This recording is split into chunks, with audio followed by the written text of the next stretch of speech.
संकल्पनेला आपण वेगवेगळ्या टप्प्यांमधून बघतोय की विकास कसा झाला पाहिजे, काय झाला पाहिजे। आपल्या समोर जे 9 थीमच्या हे ठेवलेले आहेत त्याच्यामध्ये एक शब्द वापरलेला आहे। काय शब्द आहे? शाश्वत विकास। मग महिलांच्या बाबतीतला शाश्वत विकास आपण बघूया। शाश्वत म्हणजे काय? शाश्वत म्हणजे अनंत काळ चालणारा, त्यामध्ये कोणत्याही प्रकारची खंडता न येणं आणि तो टिकून राहणं। टिकून राहणाऱ्याला विकासाला शाश्वत विकास म्हटलं जातं। आणि त्याच विकासाच्या संकल्पनेवरती आज आपण किंवा महिलांच्या सक्षमीकरणाच्या बाबतीत या दृष्टिकोनातून बघत असताना आपण पहिला जो टप्पा आहे त्यामध्ये संघटना ज्या आहेत की महिलांचं एकूण सक्षमीकरण झालं पाहिजे असं आपल्याला वाटतंय, पण त्याच्या अगोदरचा स्त्री हक्कांचा इतिहास आपल्याला थोडासा, मी जास्त डीप मध्ये जाणार नाही कारण त्यामागे हे सक्षमीकरण आणि त्या काळात घडलेल्या गोष्टी, आज आपण ज्या पदांवरती बसलेलो आहोत ती पदं आपल्याला किंवा ती पदं अशीच मिळालेली नाहीये, ते आरक्षण असंच आपल्या हातात आलेलं नाहीये। तर त्याच्या मागे एक मोठा लढा, एक मोठी चळवळ आहे आणि ती चळवळ आहे ती स्त्री चळवळ आहे। त्याच्यामधला 19व्या काळातली जी स्त्री चळवळ उभी राहिली ती संपूर्ण जगाच्या पाठीवरती उभी राहिली आणि ती एक विश्वव्यापी चळवळ होती। त्या विश्वव्यापी चळवळीच्या माध्यमातून स्त्रियांच्या प्रश्नांवरती लक्ष केंद्रित करण्याचा प्रयत्न केला। पहिलं मतदानाचा अधिकार कोणत्या देशाने दिला असेल तुम्हाला माहिती आहे का? पहिला मतदानाचा अधिकार जो महिलांना मिळाला 1893 ला पहिला मतदानाचा अधिकार महिलांना मिळालाय। कोणत्या देशाने दिलाय माहिती आहे? न्यूझीलंड ह्या देशाने पहिल्यांदा महिलांना मतदानाचा अधिकार दिला। त्यानंतर आता 2005 ला हा देश आहे कुवेत, यांनी महिलांना मतदानाचा अधिकार दिला। म्हणजे 2005 पर्यंत त्यांच्या देशातल्या महिला मतदानाच्या अधिकारापासून वंचित होत्या।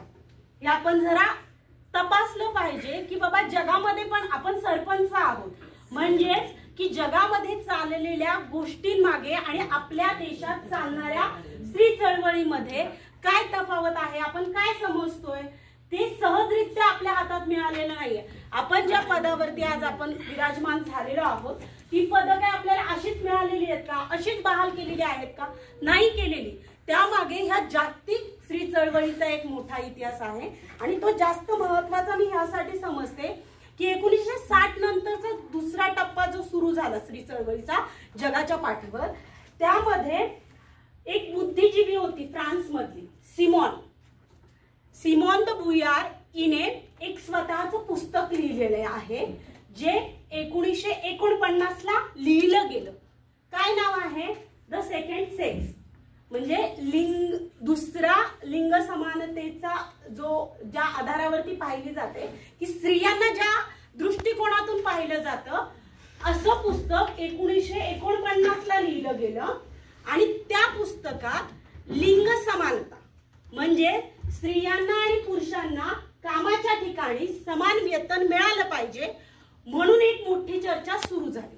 सिमोनचं नाव का घेतलंय मी की जागतिक पातळीवरती 1949 ला ज्या स्त्रियांनी, ज्या विचारवंत जी स्त्री होती तिने काय म्हटलं की बाबा स्त्री ही जन्मत नाही तर ती निर्माण केली जाते। म्हणजे काय काय लक्षात येते तुमच्या? हे एकच वाक्य आहे की जी सगळी रचना जी आहे ती बदलण्यासाठी खूप मोठी भूमिका पार पाडते। मुलगी जन्माला येत नाही तर ती निर्माण केली जाते। म्हणजेच आपण ज्या वेळेस मुलगी म्हणून जन्माला येतो ते लिंग म्हणून आपण स्वतः तयार नसतो, ते लिंग ठरवत नाहीये तुमचं स्त्रीपण, आलं लक्षात? ती निर्माण होते। म्हणजे तू घाबरून राहिली पाहिजेस, घरात राहिली पाहिजेस, तुमच्या लक्षात येते? ही बंधनं कोण घालते? ती निर्माण होते, ती जन्माला नाही येते। हे सिमोनचं वाक्य जर आपण बारकाव्याने विचार केला तर ते आपणच म्हणजे घरात जी महिला, जी स्त्री मुली जन्माला घालते ती स्त्री तिच्याच पोटातून उदरातून बाहेर आलेल्या महिलेला तयार करत असते, असं सिमोनचं म्हणणं होतं। म्हणजे काय? की तू 7च्या आत घरात आली पाहिजेस, तुला जर पोलीस किंवा याच्यामध्ये जायचं असेल तर ते नको, टीचिंग पेशामध्ये निवड, ही बंधनं आपण डोक्यात घालतो की नाही? किंवा गावामधल्या मुली असतील तर रात्रीची बाहेर जाऊ नको, किंवा तालुक्याच्या ठिकाणी जर कॉलेज असेल तर तिथे जाण्याला आपण बऱ्याचदा हे करतो. एखाद्या मुलीला शरीराची आवड असेल, व्यायामाची आवड असेल तर तो आपलं स्पोर्ट्स मध्ये आवड असेल तर ते आपलं क्षेत्र नाही, हे आपणच ठरवतो ना, म्हणजे समाज आणि आपण स्वतः, म्हणजे ती निर्माण होते. हे लिंग निर्माण केलं जातं स्त्रीचं, आणि ते सिमॉनला त्या काळात कळलं. 1949 हा एवढा मोठा टप्पा गेलेला आहे. आज आपण 2024 मध्ये आहोत आणि तो इतिहास तपासत असताना दुसऱ्या टप्प्यामध्ये स्त्री चळवळीच्या काय मांडलं गेलं? पहिलं तर पुरुषांच्या बरोबरीने समान वेतन मिळालं पाहिजे. दुसरा मुद्दा जो मांडला, रोजगार आणि शिक्षणातल्या समान संधी आम्हाला मिळाल्या पाहिजेत. तिसरा मुद्दा होता यौन शोषण, कामाच्या ठिकाणी यौन शोषण होऊ नये, त्या हिंसेपासून मुक्तता, हा तिसरा मुद्दा होता. आणि चौथा मुद्दा होता गर्भपाताचा अधिकार आणि नियंत्रण, म्हणजे मला अजून मुलं जन्माला घालायची नाही, हा माझा अधिकार आहे ना. म्हणजे हे मुद्दे कधी मांडले गेले? स्त्रीवादाच्या दुसऱ्या टप्प्यामध्ये एक मोठी चळवळ, मोठा लढा या सगळ्या दरम्यान घडलेला आहे. आणि तेव्हा हे मुद्दे मांडलेले आहेत, ज्या मुद्द्यांवरती आज आपण सगळ्या जणी सरपंच म्हणून काम करतोय. आहे का समान वेतनाचा अधिकार प्रत्येक ठिकाणी? बऱ्याच भागांमध्ये मजुरीला जाणाऱ्या महिलेला, आमच्या पुण्यातल्या एका भीमाशंकरचा पट्टा तुम्हाला सगळ्या जणींना माहित असेल, त्या भीमाशंकरच्या पट्ट्यामध्ये आजही आदिवासी पाड्यातली जर महिला मजुरीला गेली तर पुरुषांना 400 रुपये मजुरी आणि महिलांना 300 रुपये मजुरी. हे सूत्र कोणी ठरवलेलं आहे कामाच्या ठिकाणी? म्हणजे ती ऊस तोडायचं असेल, कांदे काढायचे असतील, शेतमजुरीची जी कामं असतील तिथे महिलांना 100 रुपये पुरुषांना 100 रुपये एक्स्ट्रा आणि महिलांना 300 रुपये मजुरी. 400 रुपये जर पुरुषाला देत असतील किंवा 500 जर पुरुषाला देत असेल तर 400 रुपये महिलेला दिले जाणार. हे फॅक्ट आहे. म्हणजे किती काळ गेलेला आहे. आणि आपण सरपंच म्हणून ज्या गावामध्ये आहोत त्या गावामध्ये सुद्धा शेतमजुरीला येणाऱ्या महिलांची स्थिती किंवा शेताला कामावर येणाऱ्या महिलांची स्थिती तीच आहे. हा पाया आहे जो आपण समजून घेतला पाहिजे की आम्ही सक्षमीकरणाविषयीच्या भूमिका स्त्री चळवळीच्या लढ्याच्या आणि ज्या स्त्रियांनी कामं केले त्यांच्या माध्यमातून विचार करतोय. काय बघतोय आपण सरपंच म्हणून? एक तर भारतामध्ये ह्या सगळ्या गोष्टी आज आपण म्हणतो हे सगळे अधिकार जागतिक स्तरावर चर्चेला आले, पण ते चर्चेला आल्यानंतर आपल्याला माहितीये का, तुम्हाला किंवा आपल्या आजीला किंवा पणजीला काही लढा करावा लागलाय का आपल्याला मतदानाचा अधिकार मिळावा म्हणून? भारतामध्ये आपल्याला भारतामध्ये लढा करावा लागलाय का मतदानाच्या अधिकारासाठी? डॉक्टर बाबासाहेब आंबेडकरांनी भारतीय राज्यघटनेने सर्व कोणताही लिंग, धर्म, जात ह्या सगळ्याच्या पलीकडे आपल्याला मतदानाचा अधिकार जो भारतीय राज्यघटनेने दिलेला आहे तो अधिकार आपल्याला ह्या सक्षमीकरणाची पायरी बळकट करण्यासाठी महत्वाचा ठरतो.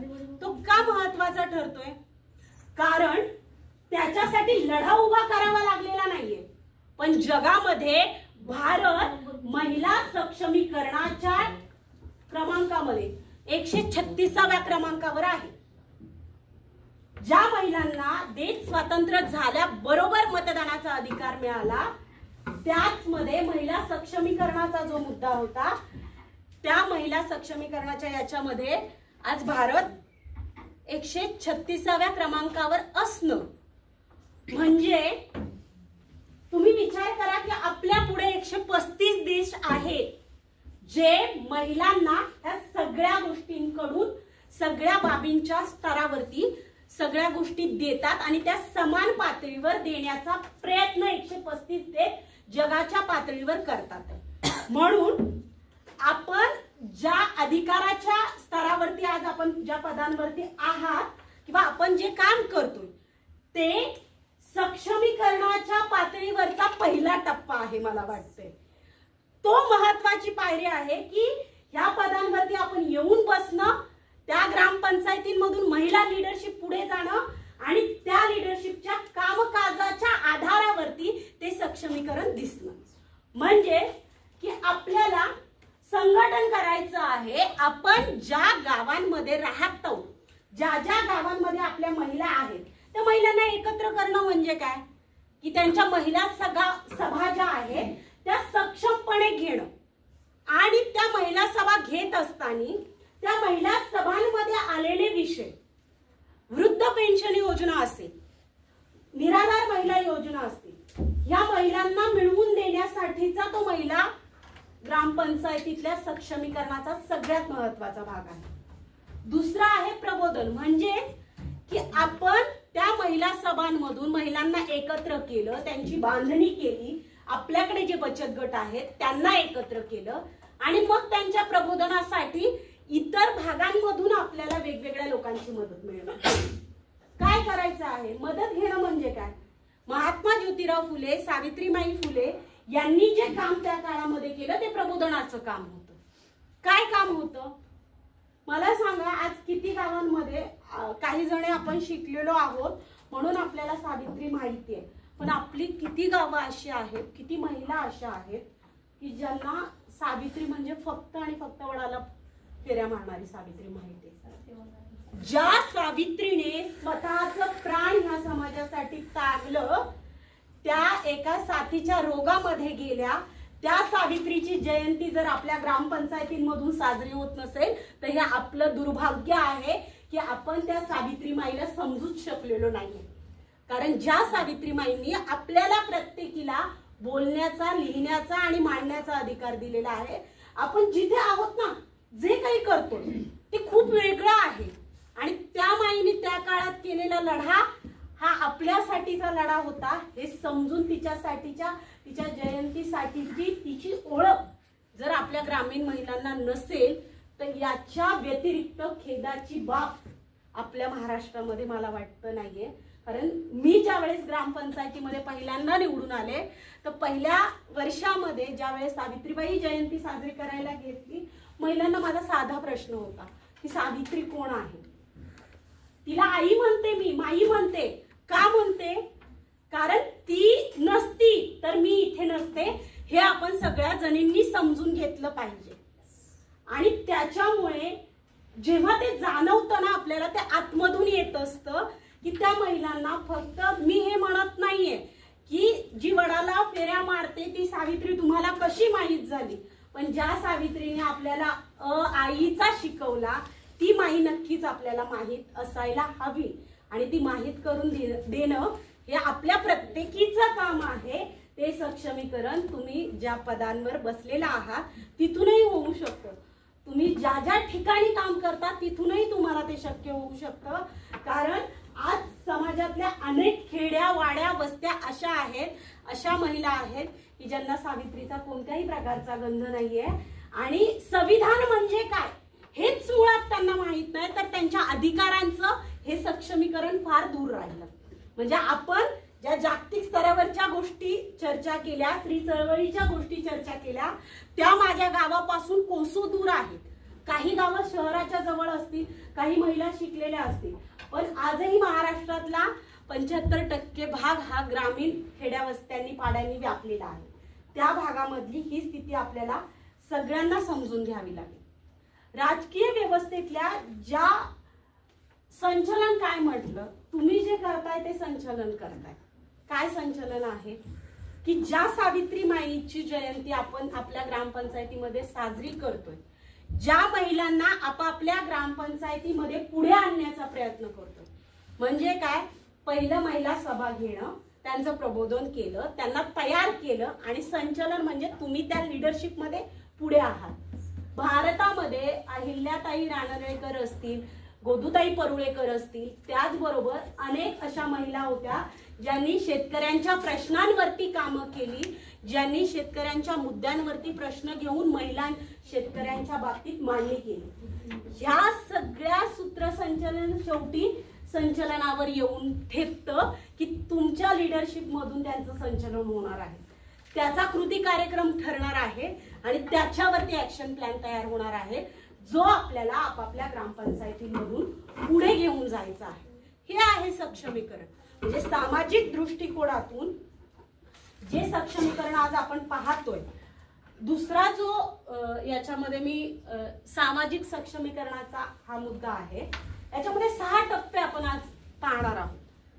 पहिल्या टप्प्यामध्ये संविधानाने मिळालेले अधिकार काय काय आहेत महिलांसाठी? शिक्षणाचा अधिकार, मतदानाचा अधिकार. अनेक कायदे आपल्याला बऱ्याच जणींना मला वाटतं अगोदरच्या सेशन्स किंवा होणार पण असतील की महिलांशी निगडीत जे कायदे आहेत. मी एक ओझरता परिचय फक्त कायद्यांचा तुम्हाला देते. कौटुंबिक हिंसाचारापासून महिलांचे संरक्षण कायदा 2005 हा पहिला कायदा आहे. सेकंड आहे कामाच्या स्थळी महिलांचं लैंगिक शोषण होऊ नये कायदा 2013. ठीक आहे. महाराष्ट्रामध्ये देवदासी प्रथा प्रतिबंधक अधिनियम 2005, बाल कामगार प्रतिबंधक कायदा 1986, हुंडा प्रतिबंधक कायदा 1961, बालविवाह प्रतिबंधक कायदा 2006, अनैतिक देह व्यापार कायदा 1956, हिंदू विवाह कायदा 1955. हे कायदे आपण ही कायद्याने आणि घटनेने करून दिलेल्या तरतुदींच्या व्यतिरिक्त समानतेच्या अधिकारांमध्ये 14 ते 18 कलम जे आहे ते महिलांना समान व्यवस्थेची रचना करून देणारं कलम आहे. ह्या कलमांमध्ये 14 जे कलम आहे, कायद्यासमोर कोणतंही लिंग ग्राह्य धरलं जाणार नाही, तिथे सर्व समान असले पाहिजे. कलम 15 मध्ये भेदभाव प्रतिबंधक असलं पाहिजे. 16 मध्ये सार्वजनिक रोजगाराच्या बाबतीत संधीची समानता, म्हणजे ज्या ठिकाणी सार्वजनिक ठिकाणी कामं होतील त्या कामांमध्ये महिलांना समान कामाच्या संधी उपलब्ध करून देणे. शिक्षणाच्या अधिकाराच्या बाबतीत कलम 21 मध्ये नमूद केलेलं आहे की महिलांना कोणत्याही लिंगभेद विहिरीत शिक्षण मिळालं पाहिजे.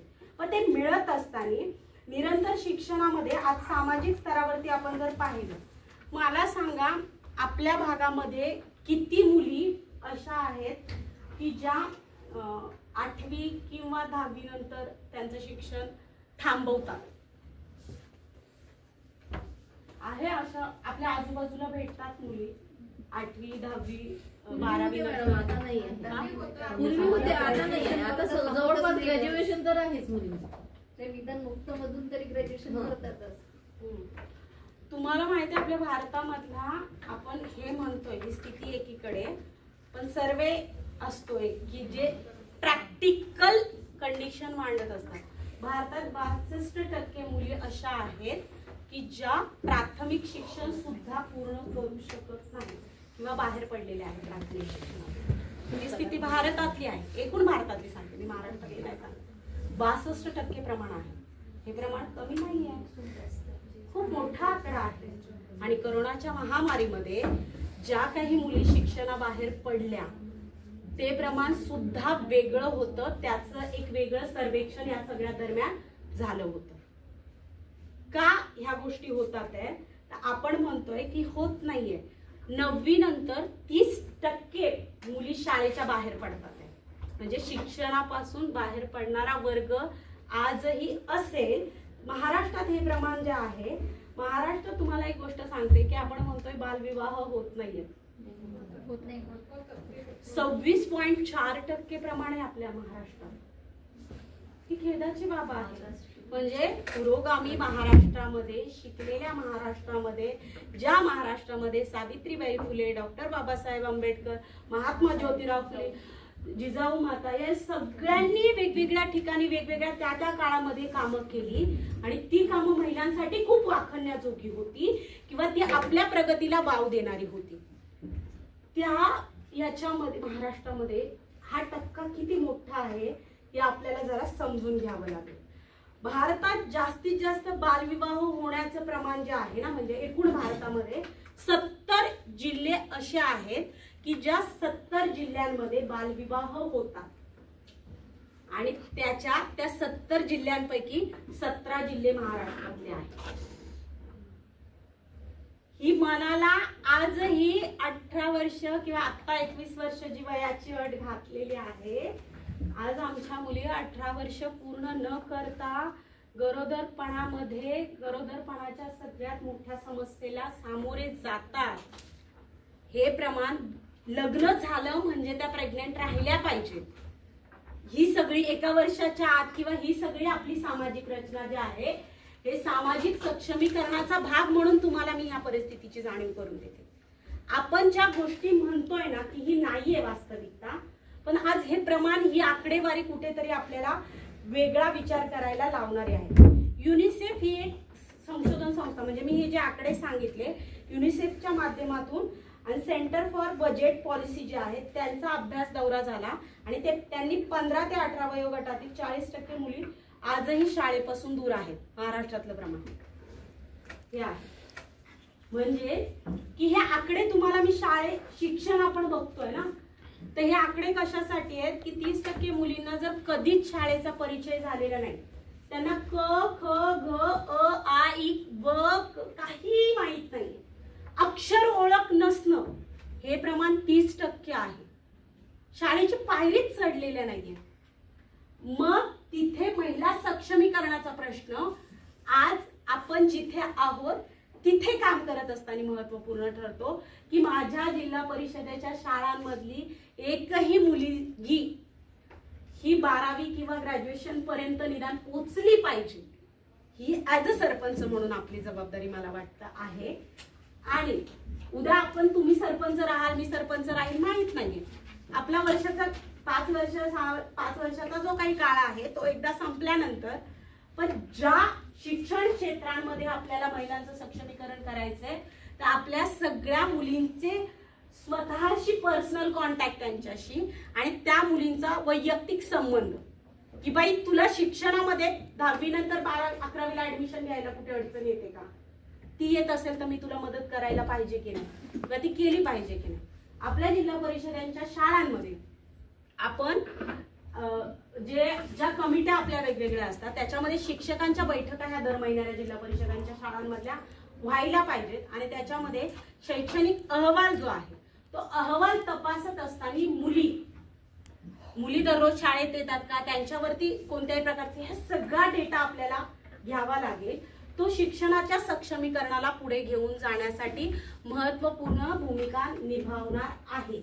त्याचमुळे आपल्याला ह्या सगळ्या स्तरावरती शिक्षण, आज तुम्ही शिकलेला आहात, तुम्हाला निदान वाचता येते, ज्या मुलींनी अक्षर ओळखही नाही तिची अवस्था ह्या समाजामध्ये काय होईल, ती कुठेतरी मजूर म्हणून असेल किंवा कुठेतरी शोषित व्यवस्थेचा ती भाग झालेली असेल.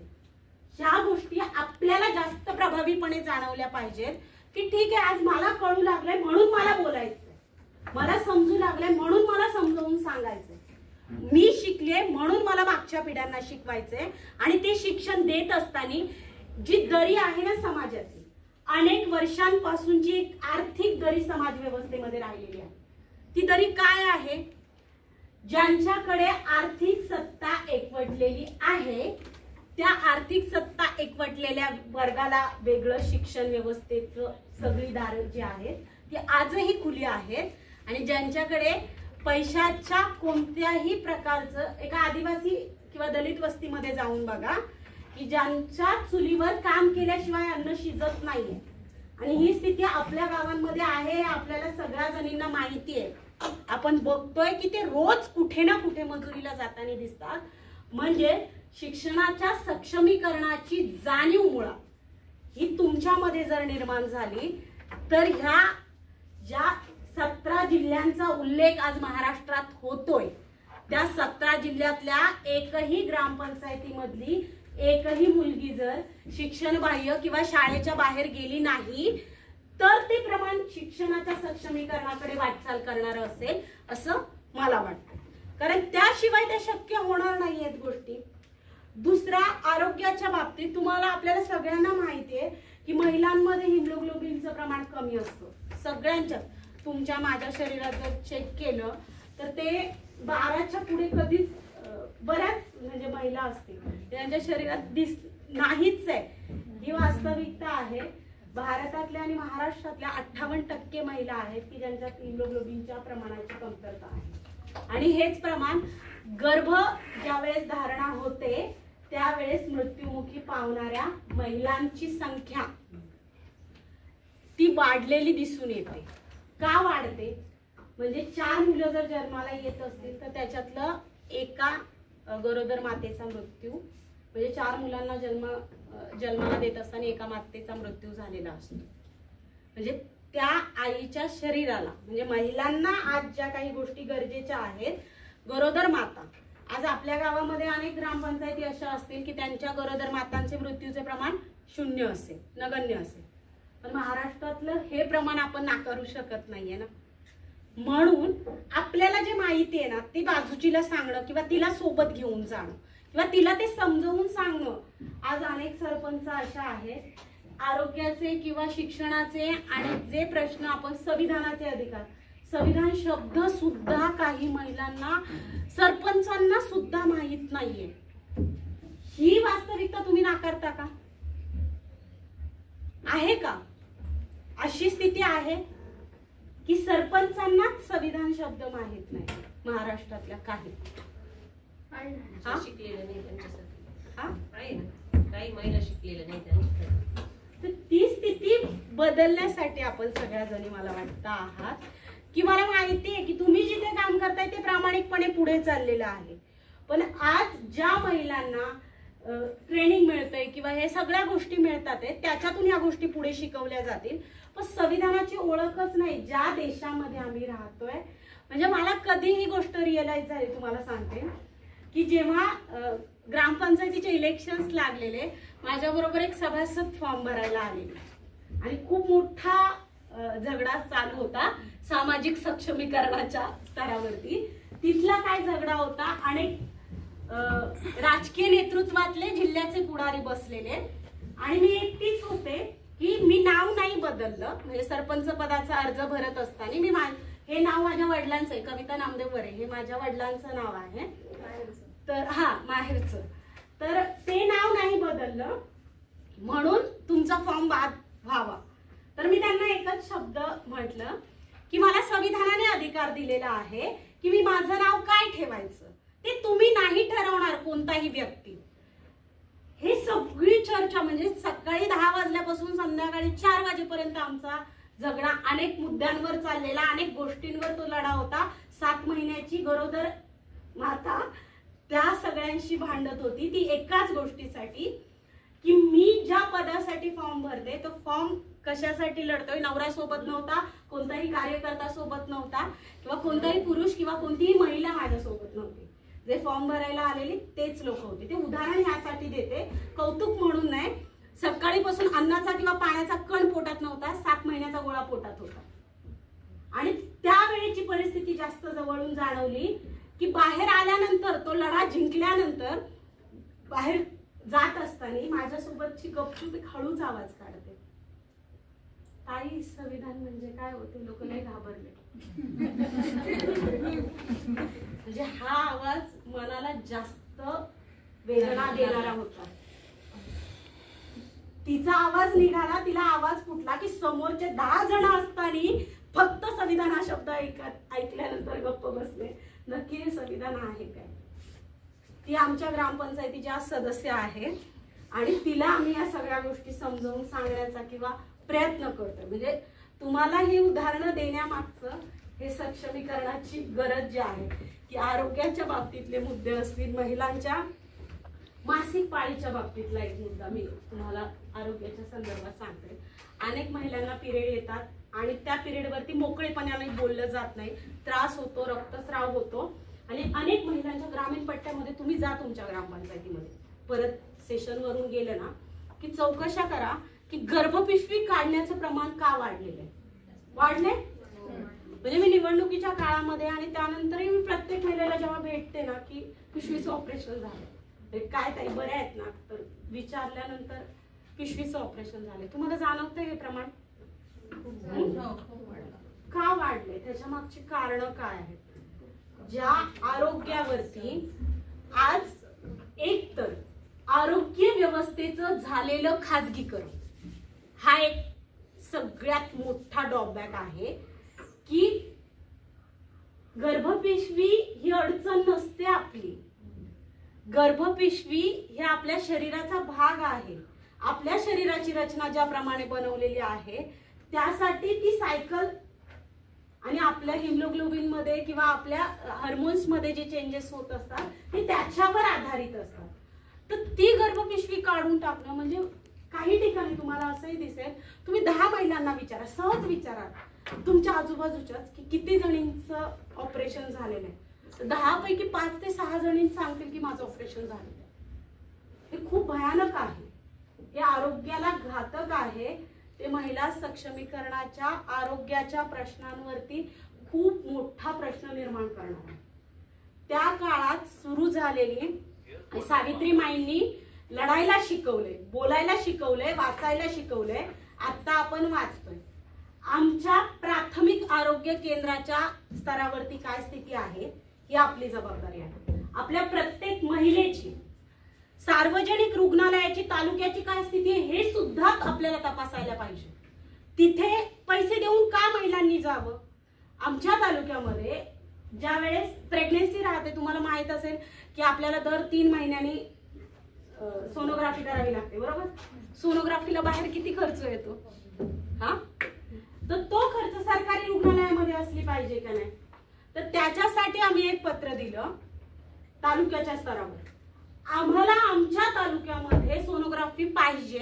ती 2 दिवस का तपासली? 2 दिवस तुम्ही वार लिहून ठेवा. या 2 दिवसामध्ये डॉक्टर असतील, सोनोग्राफीचं मशीन अवेलेबल करून द्या आणि त्या 2 दिवसामध्ये ह्या वेळेमध्ये महिला तिथे येऊन तपासणी करते. झालं ना सुरू. बसलो पंचायत समितीच्या बाहेर, महिलांना घेऊन बसलो, शेतकऱ्यांना घेऊन बसलो, झाली आज व्यवस्था तालुक्यामध्ये. हे यश आहे, हे सक्षमीकरण आहे. म्हणजे सार्वजनिक आरोग्याच्या सुविधा ज्या आहेत त्या प्रत्येक महिलेपर्यंत पोहोचवणं.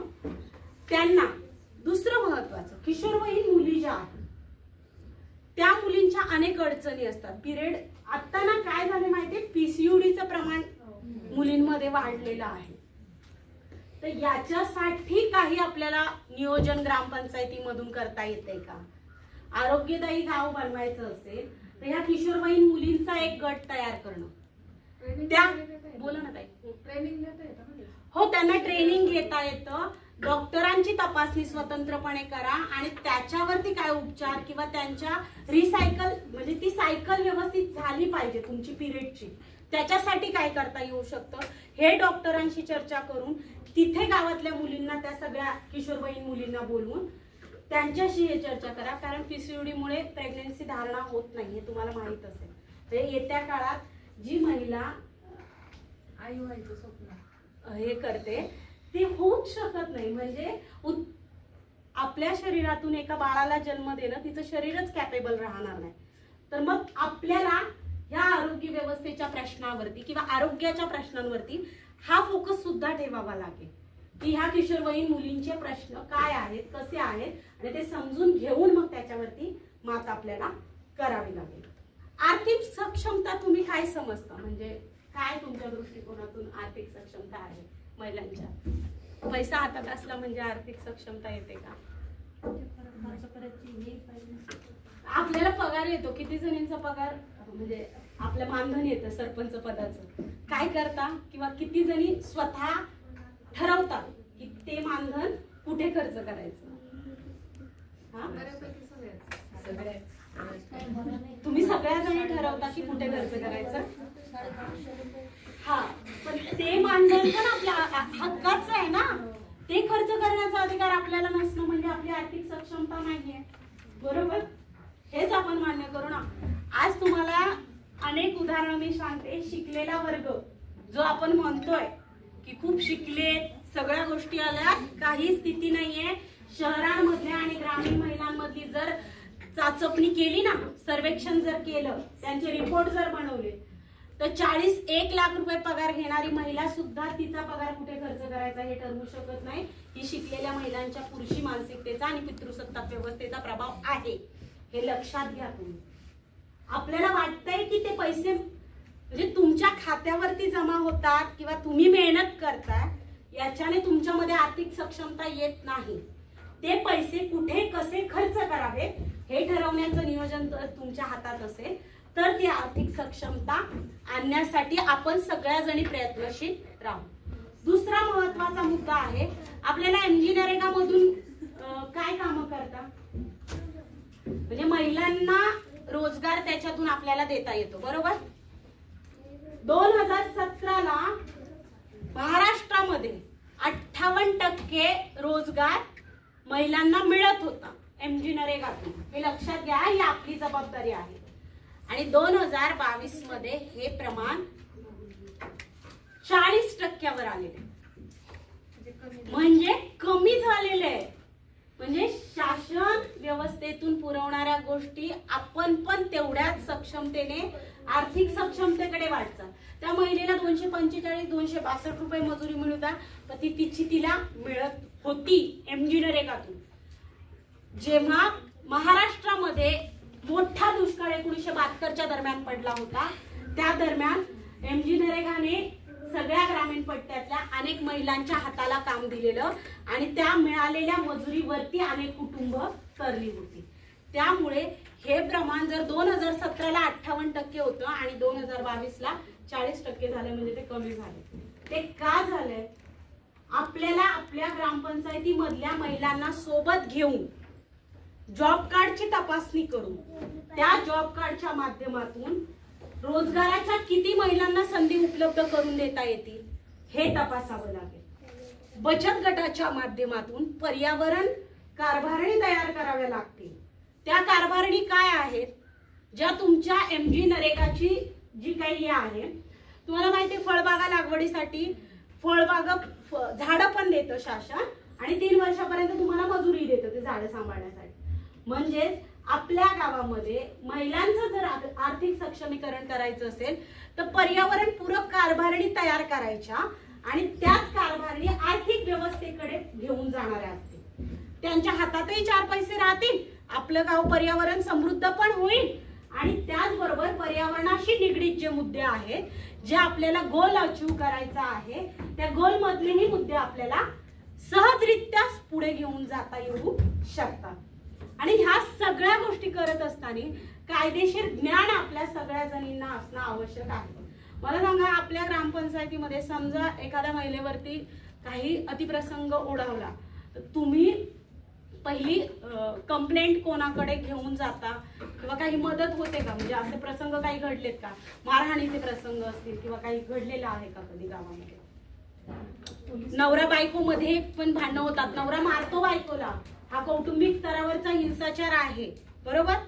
आणि मग ते पोलीस स्टेशन पर्यंत घेऊन जाणं आणि त्या महिलेला न्याय देणं ही आपली बाजू आहे. आणि जर तसं होत नसेल तर तालुक्याच्या स्तरावरती महिलांसाठी एक स्वतंत्र महिला आणि बाल कल्याण विभागाच्या माध्यमातून त्यांच्यामध्ये समझोता घडवण्यासाठी काही प्रतिनिधी नियुक्त केलेले असतात.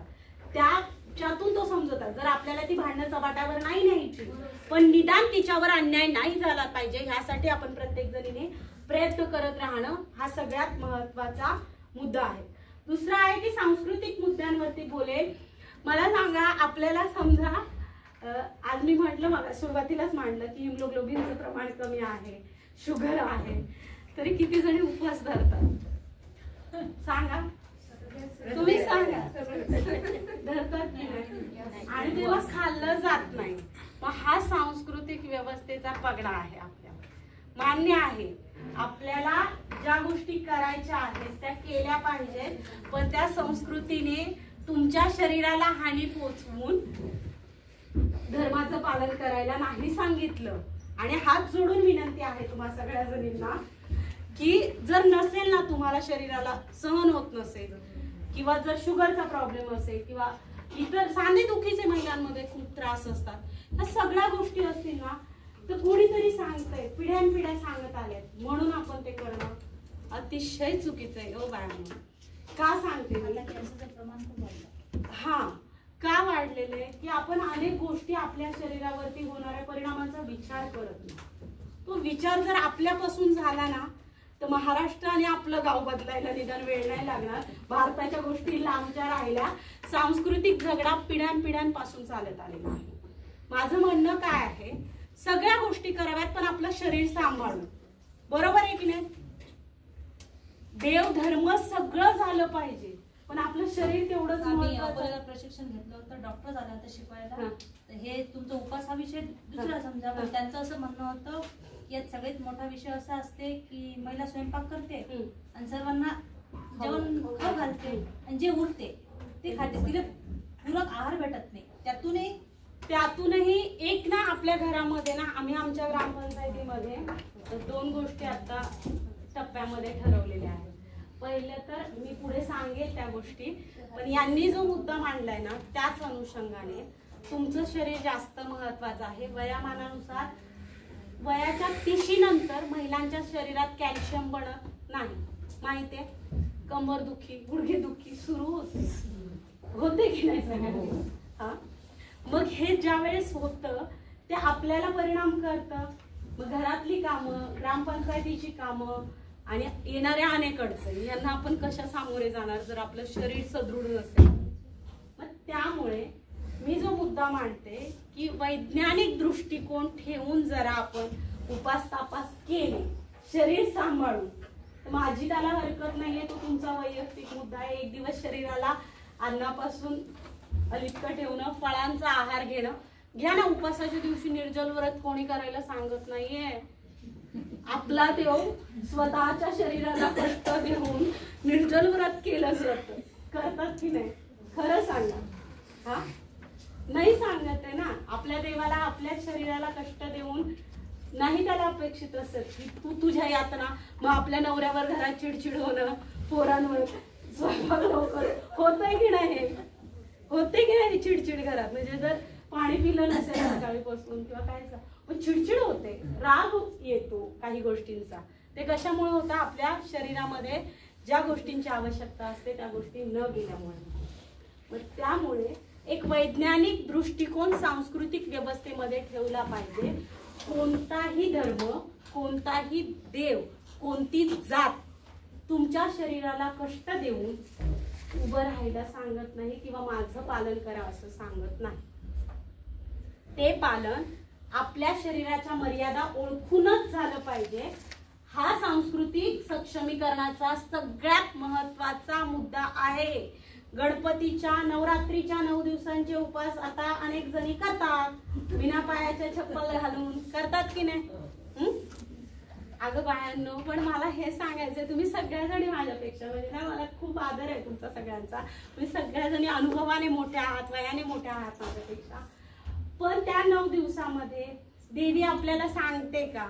तुम्ही ज्या जी देवी आपली आपण मानतो, म्हणजे एक शक्तीचं प्रतीक मानतो, जी स्त्री शक्ती होती, म्हणजे पूर्वीच्या काळामध्ये ज्या स्त्रियांनी एक मातृसत्ताक व्यवस्थेतून काम केलं, त्या शक्तीचं प्रतीक त्या आपल्या ज्या सगळ्या देवी असतात, ती नाही सांगत आहे की तुझ्या शरीराला कष्ट करून माझ्यासाठी व्रत कर. ते म्हणजे स्वतःहून तुम्ही ठरवावं, मला ह्या गोष्टींचा त्रास आहे तर मी नाही करणार. मी जाऊन पाया पडले, प्रसाद दिला, पुरेसा आहे की देवीला? मान्य होतो की नाही आपल्या देवीला? सांगा बरं, होईल का नाही? तुम्ही तुमचं शरीर चांगलं ठेवलं तर ती आनंदित राहील ना, की तुझं घर चांगलं राहतंय, तू चांगली राहतेस, कुटुंब चांगलं. तुमचं शरीर चांगलं राहिलं तर कुटुंब चांगलं राहील. ह्या सांस्कृतिक गोष्टी बदलल्या पाहिजेत. आणि तुम्ही मांडलेला मुद्दा, घरांमध्ये आजही कोणतीच महिला, बऱ्याच ठिकाणी चांगल्या मोठ्या फ्लॅटमध्ये राहणाऱ्या 2-2, 4-4, 5-5 कोटीच्या घरांमध्ये राहणारी लोक, महिला कधीच त्या पुरुषांबरोबर टेबलवर बसून जेवत नाही. काही ठिकाणी होतात त्या गोष्टी, पण अगोदर पुरुषांना वाढलं जातं आणि मग महिला जेवते. ही वास्तविक प्रमाण आहे. त्यामुळे जे उरलं सुरलंय तेच तिच्या पोटात जातं. तुमच्या घरात बसतात का सगळेजण एकत्र जेवायला? बसतात का सगळ्यांच्या? चांगली गोष्ट आहे. आणि ते झालं पाहिजे. आणि तुमच्या घरात बसत असतील ना तर त्याचं अनुकरण करून जाणून बुजून एक दिवस असा निर्णय घ्या ग्रामपंचायतीमध्ये आपल्या महिलांसाठी की सगळ्या महिलांनी एकत्र बरोबर जेवायला बसणाऱ्या कुटुंबांचं स्वागत करा. त्यांना काहीतरी त्यांची नाही होते. तुम्ही तुमच्या घरात होत असेल ना, पण आपल्या ग्रामपंचायतीची अनेक घरं आहेत जिथे महिला पुरुषांबरोबर जेवायला नाही बसत. सगळ्या पुरुषांना, घरातल्या सगळ्या लोकांना एकत्र कुटुंब पद्धतीमध्ये वाढूनच जेवायला बसते. त्यामुळे तिला ज्या आवश्यक गोष्टी आहेत त्या तिला मिळत नाहीत. आणि ह्या अडथळे मुळातच आपल्याला ह्या सगळ्या गोष्टी करत असताना आपल्याला महिला सक्षमीकरणातले अडथळे समजून घेतले पाहिजे. मी ह्या ज्या गोष्टी सांस्कृतिक किंवा हे सगळे जे सांगते हे आपल्या जास्त जवळचं ह्यासाठी आहे की अनुभवतोय, तुम्ही शिकलेले आहात. त्यामुळे तुमच्या घरामध्ये जरी गोष्टी होत नसतील तरी तुमच्या ग्रामपंचायतीमध्ये 80% घरं अशी असतील की ते महिला एकत्र जेवायला बसत नाहीये. त्यामुळे काढा ना एक दिवस की ह्या दिवसामध्ये सगळेजण एकत्र जेवायला बसतील आणि ग्रामपंचायतीतल्या सरपंच कोणत्याही घरामध्ये जाऊन त्याची पाहणी करेल जेवणाच्या वेळेच्या सहज. काय माहिती का, एक आनंद पण आणि त्यांना पण ते प्रोत्साहन देणार होईल की बाई कधीतरी सरपंच बाई पण आमच्या घरी आली जेवायला, बरोबर की नाही. आणि सगळ्या जणी महिला बसल्या असतील तर त्याच्यातून अजून काहीतरी चांगल्या गोष्टी होतील. पितृसत्ताक व्यवस्थेचा वाद जो आहे तो अनेक वर्षांपासून चालत आलेला आहे. आपल्याला माहितीये आता आपल्याला जे अधिकार मिळाले ते एका लढ्यानंतर मिळालेले आहेत. त्याच्या अगोदर जोपर्यंत सावित्रीबाईंनी पुण्यामध्ये जी शाळा काढली नव्हती तोपर्यंत शिक्षणाचा अधिकार महिलांना नाकारला होता. तो खरं तर पितृसत्ताक व्यवस्थेचा भाग होता. आजही पितृसत्ताक व्यवस्थेमध्ये जर 2 मुलं असतील, मुलगी आणि मुलगा, तर मेडिकलची एक सीट आहे आणि तिथे आपल्याला पैसे भरायचे आहेत. तर त्या मुलाचा विचार नाही होत अगोदर, म्हणजे सॉरी त्या मुलाचा विचार अगोदर होतो, मुलीला सेकंड प्रायोरिटी दिली जाते. मुलगा तुमचा रात्रभर बाहेर राहिला तरी चालेल पण मुलगी 7च्या आत घरात पाहिजे. ही तुमची, आपण बघा की आपण ती बंधनं मुलींवरती स्वतःहून लागतोय. हे अडथळे सक्षमीकरणाचे आहेत. आपण त्या पितृसत्ताक व्यवस्थेचा भाग होतोय. तुमच्या पण डोक्यामध्ये हे आहे की बाबा एखादा अन्याय अत्याचार जर घडला तर मुली कपडे छोटे घालतात म्हणून तो अन्याय अत्याचार घडतो. येते की नाही. आपण बोलतो ना की बाबा कपडे नाही चांगले घातले जात किंवा कपडे नव्हते घातले, पण 90 वर्षाची वृद्ध महिला भारतामध्ये, महाराष्ट्रामध्ये अशा घटना घडलेल्या आहेत. 90 घालणारी सुद्धा 90 वर्षाच्या महिलेवरती बलात्कार घडलेले प्रकार आज आपण पाहिलेले आहेत की नाही. हा, ज्या वेळेस निर्भया प्रकरण घडलं सगळ्या भागांमध्ये मोर्चे निघाले, आंदोलनं झाली, महिला एकत्र जमल्या, त्यानंतर कठोर कायदे झाले. फास्ट ट्रॅकचे जे कायदे आहेत किंवा फास्ट कोर्टच्या ज्या पद्धती आहेत त्या आल्या. त्यानंतर मला सांगा बदलापूरमध्ये कोणीतरी सरपंच आहेत बदलापूरच्या, बदलापूरमध्ये घडलेल्या घटनेचा बदलापूरमध्ये घडलेली घटना किती वेदनादायी आहे. त्या मुलींनी काय कपडे घातले होते सांगा बरं. आमच्या इथे बी झालं मॅडम, तर चोपड्यामध्ये वीरवडा गावात एक 13 वर्षीय मुलीवर बलात्कार झाला, डायरेक्ट मारून टाकले. सांगा बरं. ठाण्यामध्ये एक प्रकार घडला. म्हणजे हे सगळे प्रकार आणि बलात्काराचे प्रकार किती, म्हणजे दिवसाला ह्या केसेस किती आहेत. त्या मुली काय कपडे घालतात सांगा. लहान लेकरं 6 वर्षाची, 10 वर्षाची, 15 वर्षाच्या, 16 वर्षाच्या मुलीवरती हे प्रकार घडत असतात. त्यामुळे हा प्रकार एका पुरुषी मानसिकतेतून आलेला प्रकार आहे. आपल्याला जे चित्र दिसतंय त्याच्याविषयी ओरबडण्याची जी व्यवस्था आहे ना आपल्या पितृसत्ताक व्यवस्थेमध्ये, की महिला ही माझ्या नेहमीच सेकंडरी किंवा दुसरी समजली जाते. आणि ज्या हातामध्ये आपण ते म्हणतो ना मोबाईल, हे खेळणं आलंय, सगळ्यांच्या हातात मोबाईल असले पाहिजे. पण माझं मत आहे की ज्या मुलांना एक समज नाही की त्या मोबाईल मध्ये काय बघावं, बिलकुल मोबाईल हातामध्ये देणं सगळ्यात धोकादायक आहे. कारण त्या युट्यूबला किंवा त्या याच्यामध्ये काय चित्र येईल आणि त्याच्यातून त्यांची कोणती इच्छा जागृत होईल. माणूस शेवटी आपण पशुच आहोत, आपण काही वेगळे नाहीयेत. ह्या निसर्गसृष्टीतल्या एका प्राण्यांपैकी हो आपल्याला बोलता येतं, विचार करता येतो, अशा पशुचा भाग आहोत. आणि ते जे पाहतो, जे विकृत, तुम्हाला माहित असेल यांचं प्रमाण भारतामध्ये सगळ्यात जास्त आहे जगामध्ये, की ज्या मूवीज दाखवल्या जातात सेक्स रिलेटेड किंवा तशा, त्यांचं प्रमाण, आणि ते प्रमाण वय सांगते तुम्हाला 9 ते 18 वर्षाच्या आतली मुलं ह्या गोष्टी पाहतात. म्हणजे त्याच्याने होतंय काय की ओरबडण्याची आणि त्या व्हिडिओज मधून ना एवढी घाणेरडी पद्धत दाखवली जाते, ओरबडण्याची व्यवस्था की ती स्त्री म्हणजे ओढण्याचं माध्यम आहे, त्या एका सुंदर नात्याचा कुठेही तिथे नामलेश सापडत नाहीये. त्यामुळे हे प्रकार वाढतात आहे आणि याला फक्त मोबाईल जबाबदार आहे. मोबाईल बंद केल्याने मुली काही अत्याचार थांबणार नाहीयेत हे माझं स्पष्ट मत आहे. पण त्याच्यासाठी काहीतरी तांत्रिक गोष्टींचं नियोजन करावं लागेल, जे नियोजन आपापल्या ग्रामपंचायतींमधून जर मुलीला तसा काही चुकीचा प्रकार जाणवला किंवा घडत असेल तर त्यासाठी त्यांना एवढं मोकळीक वाटली पाहिजे की आपण आपल्या सरपंचाकडून जाऊन सांगितलं पाहिजे. किशोरवयीन मुलींशी ह्या गोष्टी बोलत जा. कॉलेजमध्ये गेल्यानंतर अनेक छेडछाडीचे प्रकार, अनेक म्हणजे एखाद्या मुलीला जर शिकण्याची इच्छा असेल ती कॉलेजमध्ये जाते तरी मुलांच्या जे वय आहे ना ते खूप ओरबडण्याची व्यवस्था निर्माण करणार आहे. आत्ताचा युवक ना खूप हिंसक वृत्तीकडे वाटचाल करताना दिसतोय. त्याचं कारणच हे आहे की त्यांना ते वाटतंय की काहीतरी हे माझं आहे, हे मिळवलं पाहिजे. मग ती एखादी मुलगी त्याला आवडलेली असेल तर ती मिळवण्यासाठी तो प्रयत्न करतो. मग ती कोणत्याही प्रकारे मिळवण्यासाठीचा प्रयत्न त्या मुलीच्या जीवावरती बेतण्याच्या व्यवस्थेकडे वाटचाल करतो.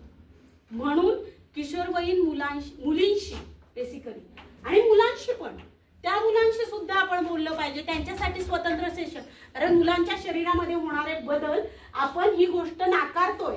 मुलींना जशी मासिक पाळी येते तसं मुलं वयात आल्यावरती त्यांच्या शरीरामध्ये होणाऱ्या बदलांविषयी डॉक्टरांशी त्यांना तिथे बोलायला लावणं की ह्या गोष्टी होतात, अशा गोष्टींमुळे हे काय प्रकार होऊ शकतो हे स्पष्टपणे बोलायला लावणं आणि त्यांना मोकळं करणं.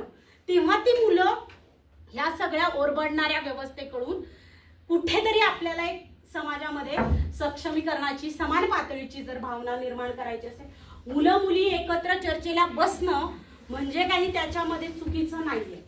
पण त्याच्यातून ज्याच्या डोक्यामध्ये वाईट प्रवृत्तींच्या या आहेत, वयामध्ये आल्यानंतर आकर्षण वाटणं. का आकर्षण वाटतंय की आपल्यामध्ये मुलींना मुलांशी बोलू दिलं जात नाही. समाजामध्ये आहे ना, एखादी मुलगी आपल्या वाडीत बघा किंवा आपल्या पाड्यात किंवा गल्लीत पण बघा, जर एखादी मुलगी मुलांशी बोलत असेल ना तर ही फारच वाढव आहे किंवा फारच चालू आहे म्हणतो की नाही, सहजपणे म्हणतो की नाही. पण बोलल्याने त्या सगळ्या व्यवस्थेतले त्यांचे प्रश्न चर्चेला येतात आणि आकर्षण असणं काही चुकीचं नाहीये, पण ते आकर्षण शरीराचं असतं आणि ते प्रेम नसतं. ते तुमच्या त्या वयामध्ये योग्य निर्णय प्रक्रियेकडे वाटचाल करणारं नसतं. त्यामुळे त्याच्यावरती त्या किशोरवयीन मुलींवरती सुद्धा आपल्याला काम करावं लागेल, कारण ते सक्षमीकरणाचा भाग आहे. कारण तो एक गट आहे जो तुमच्या महिलांवरील अन्यायाकडे, उद्या जाऊन ते 21शी पूर्ण करतील, लग्न करतील, बायकोशी पण तसेच वागतील ना. ज्या वेळेस घरामध्ये बायको येईल त्यांना एखादी गोष्ट महिलेला नाही एखाद दिवस पुरुषाशी बोलावं, नवऱ्याशी बोलावं असं वाटलं तर ते तिचं मन असतो, तो तिचा निर्णय असतो. अशा वेळेस तो जर तिला मारू लागला, हाणू लागला तर ती हिंसक प्रवृत्ती आहे ना, ती जर ह्या वयामध्ये त्यांना कळली की बाबा अशा गोष्टी नाही केल्या पाहिजेत, ह्या शारीरिक गोष्टींमध्ये होणाऱ्या बदलांचा विचार केला पाहिजे, तरच आपल्याला ह्या सगळ्या गोष्टींपासून पुढे जाता येईल. कौटुंबिक सुधारणांमधला जे सक्षमीकरण आपण म्हणतोय, तुम्ही किती जणी स्वतःहून सरपंच पदाच्या फॉर्म भरलेले आहेत किंवा स्वतःला राजकीय याच्यामध्ये हे आहे? 1 2 3 4 5 6 7 8 9 10 11 12. खरं असं नाही पाहिजे मला. हे बघा, हे खरे हे स्वतःहून भरलेले आहेत, हे दिसतात. सो स्वतःहून भरलंय म्हणजे तुम्हाला काहीतरी विजन आहे. कुटुंबाच्या किंवा नवऱ्याच्या सांगण्यावरून आपण सरपंच झालेलो नाही, बरोबर. पण कुटुंबामध्ये काम करत असताना आपल्यामध्ये अडचणी निर्माण होतात, वाद निर्माण होतात का? म्हणजे निर्णय प्रक्रियेमधल्या, ग्रामपंचायत लेवलच्या निर्णयांमध्ये होतात. का होतात? तर तिथे तुमचं क्षेत्र हे तुमचं स्वतंत्र क्षेत्र आहे, कारण तुम्ही स्वतःहून ठरवलेलं आहे की मला सरपंच बनायचं आहे, मला माझ्या ग्रामपंचायतीला पुढे घेऊन जायचं आहे, मला माझी ग्रामपंचायत चालवायची आहे, बरोबर. मग ती चालवत असताना कुटुंब एक्सेप्ट नाही करत. जर दीर असेल ना तिथे मोठा, त्याला लुडबुड करायचीच असते, हे लक्षात घ्या. त्या जशा त्या खरं बोलल्या, हे होतं, आपण नाकारू शकत नाही. त्या दिराला लुडबुड करायचीच असते. सासरा असेल ना, सासऱ्याला लुडबुड करायचीच असते. ती त्या खुर्चीवर बसणं आजही मान्य नाहीये, तुम्ही हे लक्षात घ्या. बसू दिलंय, ते का दिलंय? आरक्षण आहे, हे मान्य करा. बसू दिलंय त्याला मान्य करा की आरक्षण आहे, त्या आरक्षणाची चौकट आहे. पण त्या दिराला कोणाला ना कोणाला काहीतरी सांगायचं असतं, किंवा सासऱ्याला काहीतरी कोणाला सांगायचं असतं. मग हा कौटुंबिक सक्षमीकरणाचा भाग आहे. आपली लढाई चुलीपासून सुरू होते, आपल्या गॅसपासून सुरू होते. आता बरोबर केली मॅडम. हा, माझी भांडण झाली माझ्या नवऱ्याशी डायरेक्ट. कशावरून झालं सांगा, सगळ्यांना कळून द्या, कळलं पाहिजे. आम्ही जेव्हा म्हणजे निवडणूक आम्ही जिंकलो, सदस्य म्हणून निवडला, जेव्हा आमच्या सरपंचाची निवड होती, माझे जेठ होते ते म्हणायचे, म्हणजे आमचं आरक्षण होतं, आमच्या इथे फक्त ओबीसीच्या 2 जागा बरोबर. आमच्या घरी हे म्हणायचे की नाही, तुझ्यापेक्षा तुझे जेठ मोठे आहेत, त्यांना तू दे बाप, पडलं 8 वर्ष. त्यांना म्हटलं ते मी गावात संघर्ष केलेला आहे. गावाने मला म्हणजे माझ्या मतदारसंघात 600 मतदान आहे फक्त. 600 पैकी मला 550 मतदान मिळाले, त्यांना 186 मतदान मिळाले. त्यांनी म्हटलं मला निवडून दिलं नाही, सगळे गावातले महिला माझ्याकडनं आहे, तुम्ही त्यांच्या विरुद्ध त्यांच्याकडे जात असेल तर जा म्हटलं, माझ्या पद्धतीने मी करेन म्हटलं. मग मी माहेरी गेली. म्हटलं मला सांगितलं होतं माझ्या दुसरे सदस्य होते त्यांनी की तू माहेरी जा म्हणून, तुझ्यासोबत आम्ही 6 जण यायला तयार आहेत, म्हणजे तुला आम्ही घेऊन जातो, ते तुझ्या सोडून दे म्हणे, तुला आम्ही घेऊन जातो म्हणे. तर 6 सदस्य मला घेऊन म्हणजे त्यांच्यासोबत घेऊन गेलेले होते, आणि माझ्या नवरा पण माझ्यासोबत होतं त्यावेळेस. ही आहे लढाई कौटुंबिक सक्षमीकरणाची. 32व्या दिवशी आलेले होते, म्हणजे त्यांनी तो प्रयत्न बोला. म्हणजे व्यक्ती म्हणून जागा दिली होती, आणि माझे मिस्टर निवडून आलेले ग्रामपंचायत सदस्य, आम्ही दोघं पण निवडून आलो. ओके. ते एका वॉर्डमधून आणि मी एका वॉर्डमधून. तर त्यांचं म्हणणं जे होतं की महिलेला सरपंच पद नको, व्यक्ती जागा निघल्यामुळं ते म्हटले मी सरपंच होणार. सगळ्या घरचा फक्त सगळ्यांचं बहुमत झालं. मी म्हणायचे नाही मी पण सरपंच होणार. आमच्या म्हणजे इतर वेगळे बाजूला राहिले, आमच्या घरामध्ये कौटुंबिक वाद निर्माण झाले. म्हणजे राजकारण ही गोष्ट अशी आहे की जेणेकरून म्हणजे कोणालाही म्हणजे त्याच्यामध्ये सगळ्यांचाच वाद होता. त्याच्यामध्ये मला सांगायचं याच्यातून की मग महिला ज्या होत्या आमच्या ग्रामपंचायतच्या, त्या म्हणल्या मॅडम तुम्हीच सरपंच होणार, तुमच्यासाठीच आम्ही पाठिंबा देतो. आणि सगळ्या महिलांनी मला सपोर्ट केला आणि मग मी सरपंच.